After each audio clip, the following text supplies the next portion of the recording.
dears, and welcome back to my corner of the internet. I'm Shannon, and today I have a book talk video to share with you guys. And today we are talking about The Chilbury Ladies Choir by Jennifer Ryan. If you remember, about a week or so ago, a little over a week ago I guess, I did a Novel Editions unboxing here on my channel. Novel Editions being a Canadian book subscription service. It came with this book, a Louisa May Alcott inspired mug, 2 literary inspired teas, and 3 bookmarks. Like, talk about right up my alley. It was an absolute joy. I loved it. And today we're talking about the book that came in there. So let's just jump on into it. The Chilbury Ladies Choir is about a small English town at the beginning of World War II. I was very excited to read this. I love reading stories like this. I love reading about the women back at home when the war is going on and the ways that they deal.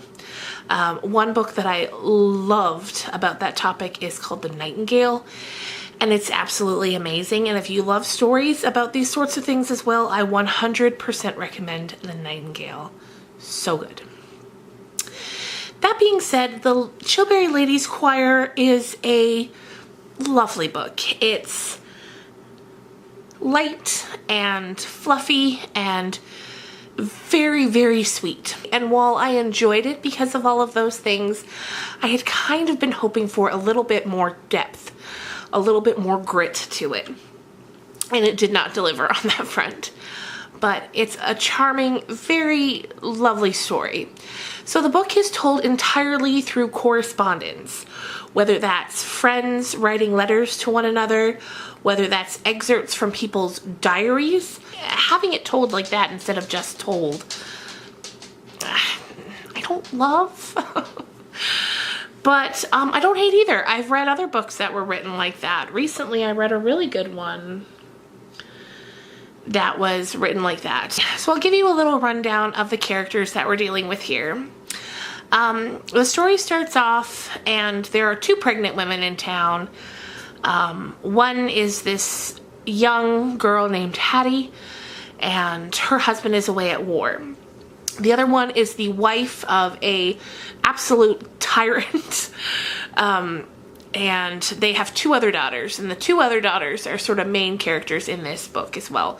They're Venetia and Kitty, and we read a lot of letters and diary excerpts from them. So she's about to have a baby. There's a midwife who's been dealing with them, and she's just the worst. She'll do anything for a bit of money, whether that's switch your babies, which we'll get to in a second. This military type tyrant, who is the husband to this woman, to this older woman who's pregnant, who's the mother of the 2 young girls, 2 teenagers, he wants a son because his only other son was just killed in war. So he goes to this awful midwife and he's like, listen, I need you to sort of figure this out because I need a son. So could you, like, just keep an eye on whoever else is about to have a baby, and just if they have a boy, could you just switch him out and I'll give you some money? And she's like, sure, sounds great. So she sort of makes it so. She gives both of the women a concoction that puts them both in labor in the same day. Which for the young girl, Hattie, that's premature labor by like a week, and then the other woman, so whatever. And then, so then they go into labor, the babies come. She tells each of the mothers that, oh no, your baby's having a breathing problem. I have equipment at my house. So she takes the one baby and then she goes, delivers the other baby, takes that baby to her house, switches them, and then brings them back to the wrong mothers. So all that's happening. Like, this is, and I don't know, it felt like this was just kind of put in there just for conflict's sake. Because I don't know. Anyway, so then there's all other kinds of things going on. There's another midwife of sorts. She's like a nurse. She's much more morally sound. She sort of starts to piece together what's going on. And, you know, she needs to figure out, she wants to know for sure what's going on. So there's her, then there's the two teenage girls that I mentioned, the children of the military tyrant and his wife. One is 13, and her journal entries read nothing like how a 13-year-old would write, first of all. It just seemed like her thoughts and feelings were far beyond her years in the way she'd word things. The thing that was quite 13 about her, though, was she sort of had a crush on this man who was in love with her sister. And one time he made a joke in passing that when he got back from the war, he was going to marry her to the younger sister. And she took that to heart. And later that comes up again when he returns home on a break and proposes to the older sister.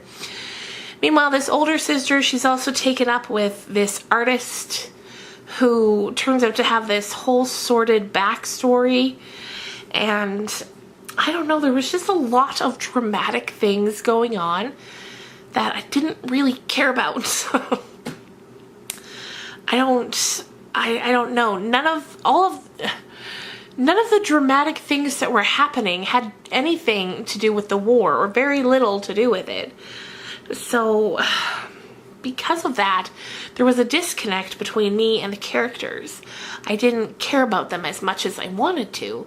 And I went into this book ready to love it. And I didn't love it, unfortunately. But if you love light, airy stories that also happen to be about war, kind of, you'd love it. And I didn't dislike it. It was fun. It was a quick read.